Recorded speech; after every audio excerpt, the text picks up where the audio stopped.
Welcome back to the 7 steps to exhibition success with Stephen Murtagh, the exhibition guy.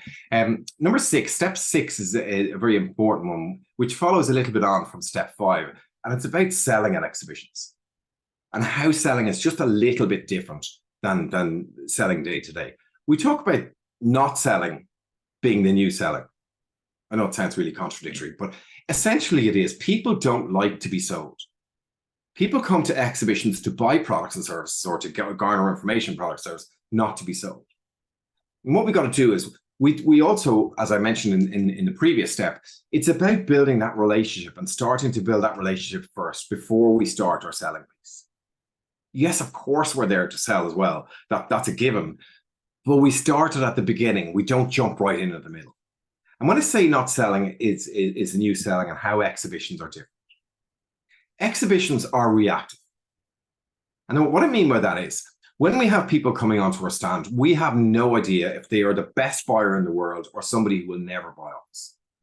We've got to react to them and build a relationship with them probably much quicker than we would in day-to-day. And the reason why I say that is, when you go in day-to-day selling, you probably have some idea about the company, you have some idea who you're going to meet, you probably know their title, and you probably know lots and lots of information about it. Now, that can be a good and a bad thing because that's giving you more ammunition, if you want to call it that, for the questions you will ask when you're in a day-to-day situation. But when you don't know who that buyer is, who's walking on the stand, could be the biggest buyer in the world, you have to be much more reactive.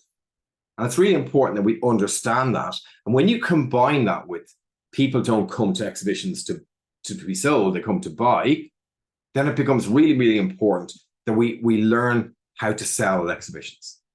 And it's a little bit of a slow process, but again, exhibition selling is about that, but it's about building a longer term relationship.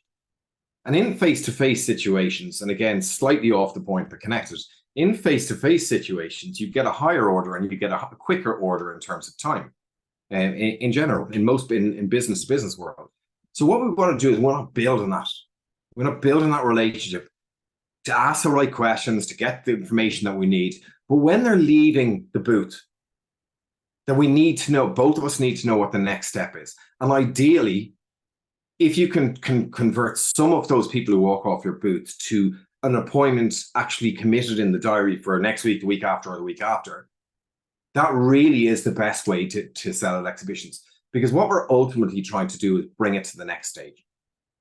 I hope that's tips of some help. But coming back to something I mentioned a little while ago in my sales training cap on, it's really important when it comes to selling at exhibitions, we understand that we have 2 ears and 1 mouth for a reason.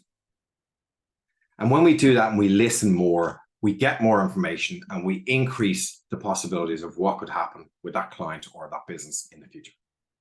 I hope step 6 has been of some help. And I look forward to seeing you for the last step number 7 of the 7 steps to exhibition success, and where we're going to talk about follow-up.